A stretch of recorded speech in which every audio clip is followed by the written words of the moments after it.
मेरा नाम मुकुंद दवे है, बेरोजगार हूँ। आपने बोला है कि जो इस्लाम कबूल करता है उसके हज़ारों गुनाह माफ़ हो जाता है, मगर मेरे हिसाब से सबका मालिक एक है और एक मालिक होते हुए किसको ये नज़र से देखता है और किसको वो नज़र से देखता है।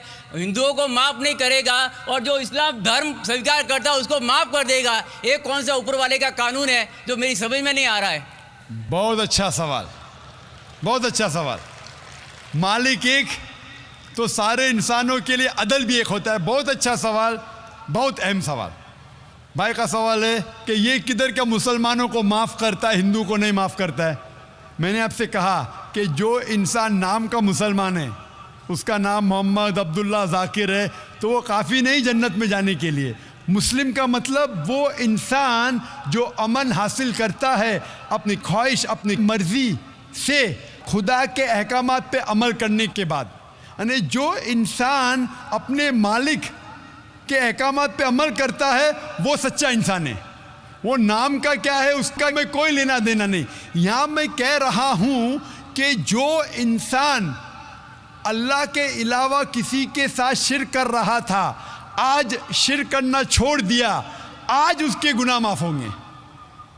चाहे कोई भी हो, आप भी अगर कहते कि मैं शिर्क करना छोड़ दूंगा, अल्लाह के अलावा किसी और की इबादत नहीं करूंगा जो हिंदू मज़हब की किताब में लिखा है, और मैं मानूंगा आखिरी पैगंबर मोहम्मद सल्लल्लाहु अलैहि वसल्लम में, चाहे आप ईसाई है, चाहे आप हिंदू है, चाहे आप यहूदी है, आज आप अगर अपने मालिक का कहना मानेंगे तो आपका मालिक आपको माफ़ करेगा। लेकिन अगर आप कहेंगे मेरा मालिक एक, लेकिन मालिक का कहना नहीं मानेंगे तो मालिक कैसा माफ़ करेगा। मिसाल के तौर पे एक एग्जामिनेशन होता है, टीचर सारे तालिबे इल्म के लिए बराबर है। टीचर एक साल के लिए सारे तालिबे इल्म, सारे स्टूडेंट्स को सिखाता है, बराबर। लेकिन एग्जामिनेशन में जो टीचर पूरे साल भर सिखाता है, जो तालिबे इल्म वो टीचर के सिखाए मुताबिक एग्जामिनेशन पेपर में लिखता है, वो पास हो जाएगा। जो तालिबे इल्म टीचर जो सिखाता है उसके खिलाफ काम करता है तो टीचर क्या उसको पास करेगा? चाहे वो हिंदू, मुस्लिम हो, ईसाई हो, जो टीचर सिखाता है उसके ऊपर वो तालिबे इल्म उसके मुताबिक इम्तिहान देता है, वो पास होगा। आपका मालिक, हमारा मालिक एक है। सारी किताबों में लिखा है, हिंदू मज़हब की किताब में, यहूद मज़हब की किताब में, ईसाई मज़हब की किताब में, इस्लाम मज़हब की किताब में, सिख मज़हब की किताब में, कि मालिक एक है। मालिक के अलावा किसी की इबादत नहीं करना चाहिए, खुदा के अलावा किसी की इबादत नहीं करना चाहिए। कल मैंने फरमाया था कि उस खुदा की कोई प्रतिमा नहीं, कोई अक्स नहीं, कोई फोटोग्राफ नहीं, कोई पिक्चर नहीं, कोई बुत नहीं, कोई मूर्ति नहीं। फिर अगर आप मूर्ति देंगे तो आप मालिक का कहना नहीं मान रहे।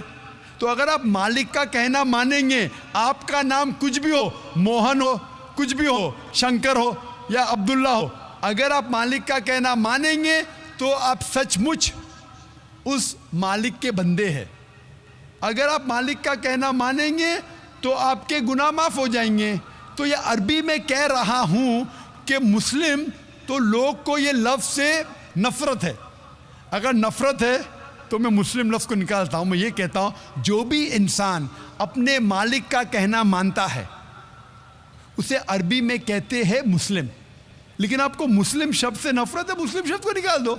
मैं ये कहूँगा जो खुदा के अहकामात पे अमल करता है, खुदा के कलमात पे अमल करता है, ये मानता है कि खुदा एक है, उसके अलावा किसी की पूजा नहीं करना चाहिए, वो इंसान के गुनाह वो मालिक माफ़ करेगा।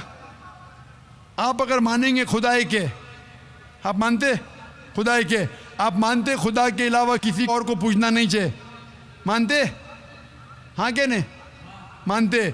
आप मानते बुत परस्ती गलत है, आप मानते कि मूर्ति पूजा गलत है, आप मानते कि आखिरी पैगंबर मोहम्मद सल्लल्लाहु अलैहि वसल्लम है? नहीं मानते। बोलते हैं जैसे शिव शंकर को पैगंबर बोलते हैं, जैसे साईं बाबा को ये सब जो पैगंबर हो गए, ये हर फरिश्ते ऐसे ऐसे आते गए। आपने मेरी 15 तारीख की तकरीर सुनी? मैंने नहीं सुना। मोहम्मद सल्लल्लाहु अलैहि वसल्लम का जिक्र मुख्तलिफ मजहबी किताबों में, आप कैसेट लीजिए, मेरी तकरीर है मोहम्मद सल्लल्लाहु अलैहि वसल्लम का जिक्र मुख्तलिफ मजहबी किताबों में। इसमें मैंने साबित किया हूँ कि मजहबी किताब बदलने के बावजूद सब मजहबी किताब में लिखा है कि आखिरी पैगंबर आने वाले हैं। उस आखिरी पैगंबर का नाम है मोहम्मद सल्लल्लाहु अलैहि वसल्लम। आप हिंदू मजहब से ताल्लुक़ रखते? हिंदू मजहब की किताब में लिखा है, भविष्य पुराना पर्व 3 खंड 3 अध्याय 3 श्लोका 5 से 8 में लिखा है भविष्यवाणी मोहम्मद सल्लल्लाहु अलैहि वसल्लम की। आप पढ़ेंगे भविष्य पुराना पर्व 3 खंड 3 अध्याय 3 श्लोका 10 से 27 में मोहम्मद सल्लल्लाहु अलैहि वसल्लम का जिक्र है। आप कुंटब सुक्ता पढ़िए, अथर्वा वेद में लिखा है, किताब number 20 him number 127 shloka number 1 से 14 में लिखा है मोहम्मद सल्लल्लाहु अलैहि वसल्लम के बारे में। आप पढ़िए अथर्वा वेद किताब नंबर 20 अध्याय नंबर 21 श्लोका नंबर 6 और 7 में मोहम्मद सल्लल्लाहु अलैहि वसल्लम का जिक्र है। मोहम्मद सल्लल्लाहु अलैहि वसल्लम का जिक्र है साम वेद में अहमद जैसा, साम वेद उत्तर चिक मंत्रा नंबर 1500 लिखा है। यजुर्वेद में अध्याय नंबर 31 श्लोका नंबर 18 में। आप पढ़ेंगे ऋग्वेद किताब नंबर 8 अध्याय नंबर 6 वर्ष नंबर 10 में। आप अगर पढ़ेंगे अथर्वा वेद किताब नंबर 8 अध्याय नंबर 5 श्लोका नंबर 16 में मोहम्मद सल्लल्लाहु अलैहि वसल्लम के बारे में अहमद लिखा है। अथर्वा वेद किताब नंबर 20 हिम नंबर 126 वर्ष नंबर 14 में कई जगह लिखा है नाराशंसा मतलब वो आदमी जो प्रशंसा के लायक है। इसका अरबी में तर्जुमा होता है मोहम्मद सल्लल्लाहु अलैहि वसल्लम का नाम से जिक्र है हिंदू मज़हब की कई किताब में। ऋग्वेद किताब number 1 hymn number 13 verse number 3, Rigveda किताब number 1 hymn number 18 verse number 9, Rigveda book number 1 hymn number 106 verse number 4, Rigveda book number 1 hymn number 142 verse number 3, Rigveda book number 2 hymn number 3 verse number 2, Rigveda book number 5 hymn number 5 verse number 2, Rigveda book number 7 hymn number 2 verse number 2, Rigveda book number 10 hymn number 64 verse number 3, Rigveda book number 10 hymn number 182 verse number 2, Yajurveda chapter number 20 verse number 55, Yajurveda chapter number 20 verse 37, Yajurveda chapter number 20 verse 57, Yajurveda chapter 21 verse number 31। मैं सिर्फ हवाले दे सकता हूँ आपकी किताबों में से सिर्फ घंटों तक जिसमें लिखा है मोहम्मद सल्लल्लाहु अलैहि वसल्लम आखिरी पैगंबर है। आज जो इस्लाम कबूल कर रहे हैं उनको ये समझाओ कि इस्लाम धर्म क्या है।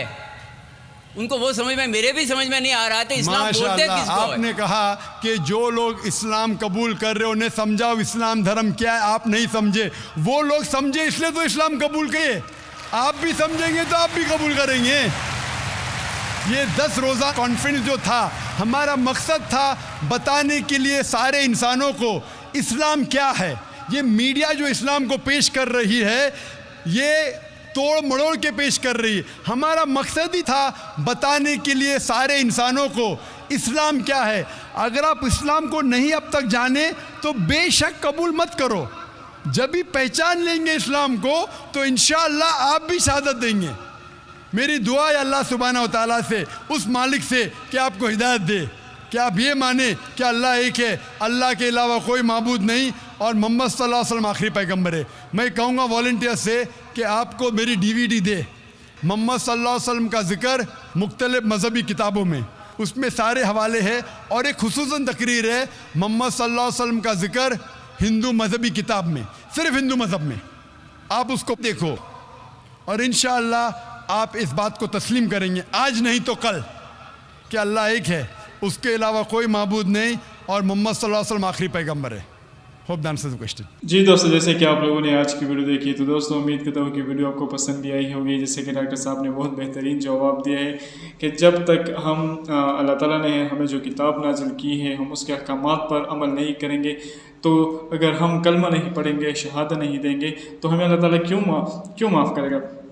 अगर कोई मुसलमान है सही है, अगर कोई नाम पर मुसलमान है, वो ज़ाकिर है, अब्दुल्ला है या जो कोई भी है, सिर्फ नाम से ही नहीं बल्कि उस पर जितने अहकामात है अल्लाह ताला के उस पर अमल करेंगे तो तब अल्लाह ताला उनको माफ़ करेगा, तब सीधे रास्ते पर लाएगा। जैसे कि डॉक्टर ज़ाकिर नाइक ने बहुत अच्छी एग्जांपल दी है। अगर वो क्रिश्चियन है, मुसलमान है, हिंदू है, जो कोई भी है, अगर उनको स्कूल में पढ़ाता है सही है और उनके स्कूल में जो भी सब्जेक्ट पढ़ाता है, फॉर एग्जांपल साइंस है, उनको साइंस पढ़ाता है तो साइंस के मुताबिक ही वो पेपर पास करेगा ना। अगर नहीं साइंस का भी पेपर है, वो कुछ और पेपर में लिखेगा तो वो तो पास नहीं होगा। तो इस तरह अल्लाह ताला ने अपने जो अहकामात नाजिल किए हैं तो हम उस पर अमल करेंगे तो तब हमें अल्लाह ताला माफ़ करेगा। तो माशाल्लाह डॉक्टर जाकिर नाइक ने बहुत ही खूबसूरत एग्ज़ाम्पल दी है कि जैसे कि अल्लाह ताला कहते हैं मेरे साथ कोई शरीक ना करो, फिर जो हिंदू लोग हैं वो जो है बुतों की पूजा करते हैं, तो ये लोग फिर क्यों करते हैं ऐसा। तो इस तरह बहुत ज़्यादा एग्जांपल दिए हैं। तो दोस्तों उम्मीद करता हूँ कि इस वीडियो से आप लोगों ने बहुत कुछ सीखा होगा। तो वीडियो आपको पसंद भी आई होगी। तो दोस्तों अगर वीडियो पसंद आई हो तो अपनी कीमती राय हमारे साथ ज़रूर शेयर करें। अस्सलाम।